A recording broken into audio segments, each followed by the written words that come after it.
ஒரு வழியா சரவணன் இப்பதாங்க ரிலீஃப் ஆயிட்டாரு. சரவணன் முகம் பார்க்கவே இப்பதான் நல்லா இருக்கு. அவருடைய எக்ஸ் லவ்வர் அஞ்சலி கிட்ட பேசிட்டு இருக்காரு. ஃபோன் பண்ணி எப்படி இருக்க, நல்லா இருக்கியான்னு கேட்டுட்டு இருக்காரு. அவங்களும் நல்லா இருக்கேன், என்னோட கடந்த வாழ்க்கை வந்து இப்படி போயிடுச்சு அப்படின்னு சொல்றாங்க.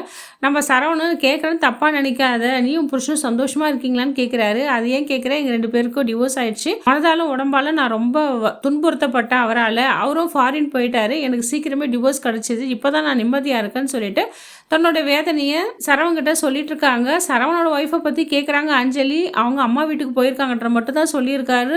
அவர் வாழ்க்கையில் நடந்த ஏமாற்றம் போய் எதுவுமே அவரால் சொல்ல முடியல. டிவோர்ஸ்க்கு அப்ளை பண்ணது எதுவும் சொல்லலை. அவங்கள பற்றி கேட்கவே அவங்க அம்மா வீட்டுக்கு போயிருக்காங்கன்றதை மட்டும்தான் சரவணன் சொல்கிறாரு. மீது எதுவுமே எந்த கதையும் அவரை பற்றின கதையும் எதுவுமே அஞ்சலி கிட்ட அவர் ஷேர் பண்ணிக்கவே இல்லை.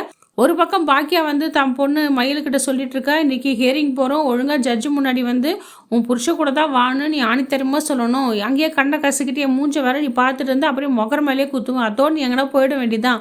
என்னால் வச்சு உன்னெல்லாம் வச்சு சோறு போட்டுட்டு இருக்க முடியாது. இப்போயாச்சும் கடைசி வாய்ப்பு இது. அன்றைக்கி என்னை மாட்டி விட்டப்பாரு நகை பிரச்சனையில், அது மாதிரி என்னை மாட்டி விட்டுறாத. உன் வாழ்க்கையை நீ சுத்தமாக நீ பழச்சிக்கோ. நிஜமா கேட்டாங்கன்னா என் புருஷன் கூட தான் மேடம் நான் வாழ்வேன்ட்டு வந்து நீ ஒத்த காலில் நிற்கணும். நீ கையில் யார் கையில் காலில் விழுவே எனக்கு தெரியாது. திருப்பி கண்ணை கசிக்கிட்டு வந்து இந்த வீட்டு வாசப்படி நீ மிதிக்கார, உன் புருஷ வீட்டுக்கு தான் நீ போகணுன்னு சொல்லிட்டு தங்கமயில மிரட்டிட்டு இருக்கா பாக்கியம்.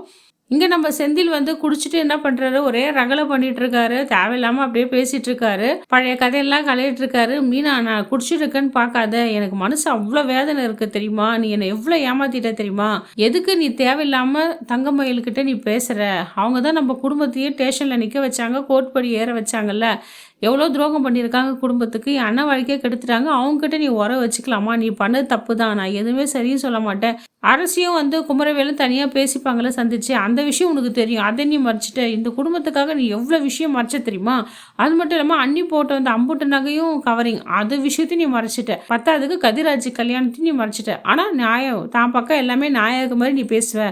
என்ன நான் குடிகாரன்னு பார்க்குறியா, குடிச்சிருந்தா கூட நான் பாயிண்ட்டாக கரெக்டாக பேசுகிறேன் பார்த்தியா, நீ பார்க்குறத பார்த்தா எப்படித்தம்மா இருக்குது, நீ மட்டும் யோகியமா எந்த தப்புமே பண்ணலையா அப்படி தானே கேட்க வர. நானும் தப்பு பண்ணியிருக்கேன், அப்பாவுக்கு தெரியாமல் குடிச்சிருக்கேன், கல்லால் 50 100 எடுத்திருக்கேன், புரியுதா, அப்பா அந்த தப்பு நான் உணர்ந்திருக்கேன், அதை இப்போயும் நான் உங்கள்கிட்ட சொல்லிட்டேன் மறைக்காம. ஆனால் நீ அப்படி இல்லையே, கட்டின புருஷனே வந்து நீ ஏமாற்றி எல்லா விஷயத்தையும் மறைச்சிருக்க, நம்ம குடும்பத்துக்கே நீ ஆதரவா இல்லை, எதிராளி குடும்பத்துக்கு தான் நீ சாதகமாக இருந்திருக்கன்னு சொல்லிட்டு மீனாவை திட்டிகிட்டே இருக்காரு இந்த செந்தில்.